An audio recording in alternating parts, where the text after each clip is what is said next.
Karavan gelecek. Şimdi sistem öyle değil. Tabii sekreter yani. Yani sekreter genelde böyle oturuyor. Doktor muayeneye biraz daha yakın oturuyor.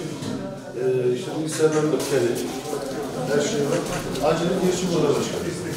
Buradan gelecekler.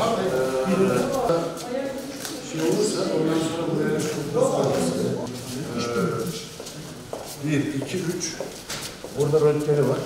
Belediyemize ait şu an bulunmuş olduğumuz yerde 5 dönümlük bir alanımız vardı. Burada bir sent polikliniğin kurulması için o zaman bir istişaremiz olmuştu. Tabi bu istişaremizi Sayın Vekilimiz, önceki dönem Vekilimiz Hakan Kahtalı, burada ona da teşekkür edelim. Onun girişimleri ve takibatları sonucunda Dünya Bankası'ndan bir bütçe ayrılmış oldu. Bu bütçe burada kullanıldı.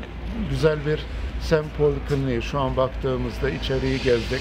Hakikaten içeride nezih bir ortam. İnşallah buraya bağlı olan 22 tane mahallemiz var.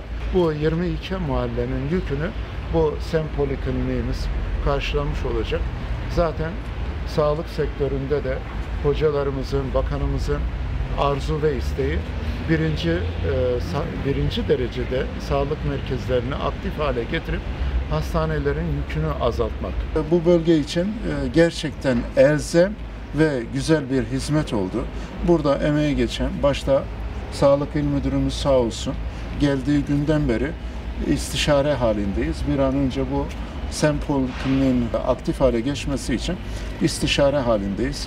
Kendisi de bu noktada elinden gelen gayreti, çabayı sarf etti. Emeği geçen herkese teşekkür ediyoruz.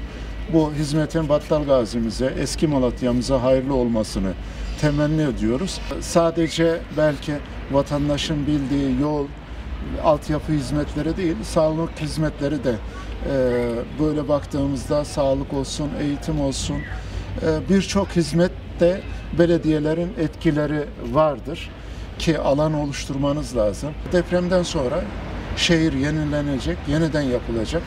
Tabi bu yenilenirken, yeniden yapılırken belediye olarak sağlık müdürlüğümüze katkı noktasında olsun, eğitim camiasına, Diyanet olsun, Çevre Şehircilik Bakanlığı olsun, yani tüm bakanlıklara belediye olarak biz ekstra hizmetleri de sunuyoruz, destek veriyoruz. Burada da hem yerin verilmesi hem çevre düzenlenmesi noktasında belediye olarak katkı veriyoruz. Nihayetinde hepimiz vatandaşa amme hizmeti yapıyoruz. Bu amme hizmetini yaparken de işte bu sağlık müdürlüğünün görevidir, bu eğitimindir vesaire düşüncesiyle değil de hep beraber nasıl Malatya'ya, ilçemize katkı sağlayabiliriz, onun çabası, gayreti içerisindeyiz. Battalgazi'de biliyorsunuz eski hastanemizin olduğu bir 300 yataklı güzel bir hastane yapıldı. Orada da başkanımızın ciddi emekleri var. Biz teşekkür ediyoruz. Ne zaman sıkışsak, kapısını çalsak sağ olsun başkanımız her zaman yanımızda. Bu hastane de şu anda tam kapasite çalışıyor. Ben başta başhekim olmak üzere tüm ekibine teşekkür ediyorum. Ve başkanım daha demin ifade ettiği gibi destekleriyle ve tahsisleriyle biz buraya çok şükür bu sağlık tesisini kazandırdık. Yaklaşık 2100 metrekare bir sağlık tesisi. Burada Battalgazi Devlet Hastanesi'ne ait poliklinik hizmetleri sunacak bir birimli var. Yine acil servis var, müşahedesiyle, röntgeniyle, laboratuvarıyla. Yine ağız diş sağlığı hastanemize ait diş ünitlerinin olduğu diş polikliniğimiz var. Yine burada malumunuz depremden dolayı etkilenen aile hekimlerimizin kalacağı aile hekimliği birimleri olacak. Bu personeller Battalgazi Devlet Hastanesi ve Halk Sağlığı Başkanlığımız tarafından karşılanacak personeller hizmet çeşitliliğini artıracağız inşallah burada. Çünkü burası kadim bir şehir, kadim bir memleket. Başkanım ayrı zamanda bunun haricinde de yine bizim Malatya'da başkanımız ettiği gibi bazen krizleri fırsata çevirmemiz lazım. Özellikle aile hekimliği birimleri kurmak için parklarda bize gerçekten ciddi bir şekilde alanlar tahsis etti. Ben başkanıma teşekkür ediyorum. Bunlardan bir tanesi de yine eski Malatya merkezde inşallah yatırım programına da aldık.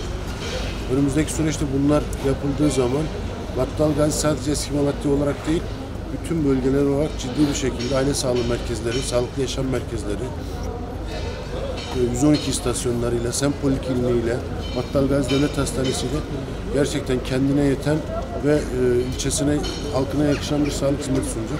Bu konuda da başkanımın her zaman için kapısı bize açıktı ve bütün destekleri de kendisi bizlere verdi. Ben öncelikle sağlık camiası ve Battalgazi halkı olarak kendisine çok teşekkür ediyorum desteklerinden dolayı.